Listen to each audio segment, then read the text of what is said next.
దక్షిణాదికి అన్యాయం జరుగుతుంది అంటున్నారు రేవంత్ కానీ లేకపోతే ఇటు తమిళనాడు ముఖ్యమంత్రి కానీ. స్టాలిన్ విజయన్ కానీ కేరళ నుంచి, తమిళనాడు కర్ణాటక నుంచి సిద్ధరామయ్య గారు కానీ, డిప్యూటీ సీఎం కానీ, ఇక్కడ బట్టి గారు కానీ అందరూ మాట్లాడుతున్నారు. బిల్లు కూడా పెట్టేశారు, కీలకం కదా అన్నది. ఇక్కడ బిల్లు కూడా వచ్చేసింది. ఇంకా ఇది ఎక్కడో 6 నెలల సంవత్సరం తర్వాత లేదు, ఇప్పుడు బిల్లు వచ్చేసింది. ఈ బిల్లు ప్రకారం 16వ తారీఖు నుంచి పార్లమెంటులో చర్చించి, పార్లమెంటులో అన్ని రాజ్యాంగ సవరణలు ఎక్కువ ఉన్నాయి కాబట్టి వీనికి హాజరైన సభ్యుల్లో 2/3 మెజారిటీతో వీటిని ఆమోదం పొందుతాయి. ఈ ఆమోదం పొందిన తర్వాత ఇంకా ఎవరూ చేయగలిగేది ఏమి లేదు.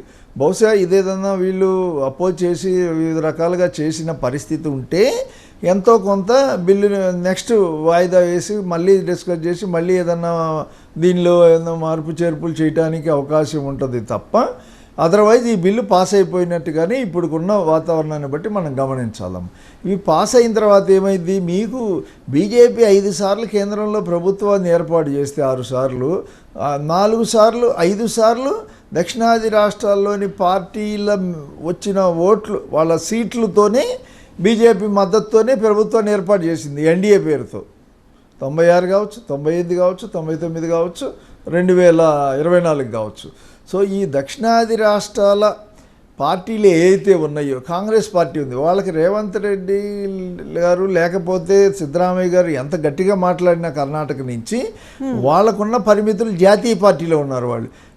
ఇప్పుడైతే మనకు తెలంగాణ ఉద్యమం అప్పుడు అక్రాస్ ద పార్టీ లైన్స్ వచ్చారో, ఇప్పుడు దక్షిణాదిలో కూడా తెలంగాణని ఆదర్శంగా తీసుకుని అక్రాస్ ద పార్టీ లైన్స్ ఆంధ్రప్రదేశ్లో తెలుగుదేశం పార్టీ, జనసేన పార్టీ, వైఎస్ఆర్సీపీ, అన్ని రాష్ట్రాల అన్ని పార్టీల ఎంపీలు కదిలి దీన్ని మాట్లాడి దీన్ని కార్యాచరణ రూపొందించకపోతే ఈ గ్యాప్ పెరిగిన తర్వాత మీ ఓటుకి నంబర్కి మీ విలువలు తగ్గిపోయిన తర్వాత అనుకుని చింతించి ఏ ప్రయోజనం ఉండదు అని నా భావన.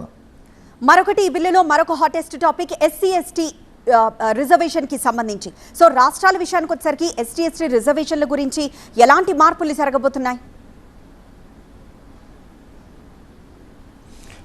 మీకు రాజ్యాంగం 330 ఆర్టికల్ వీటి ప్రకారం ఏంటంటే ప్రపోర్షన్ టు ద పాపులేషన్, వాళ్ళ నిష్పత్తి, జనాభా నిష్పత్తి ప్రకారం ఎన్ని సీట్లు ఉంటే రాష్ట్రంలో అన్ని సీట్లలో పర్సంటేజ్.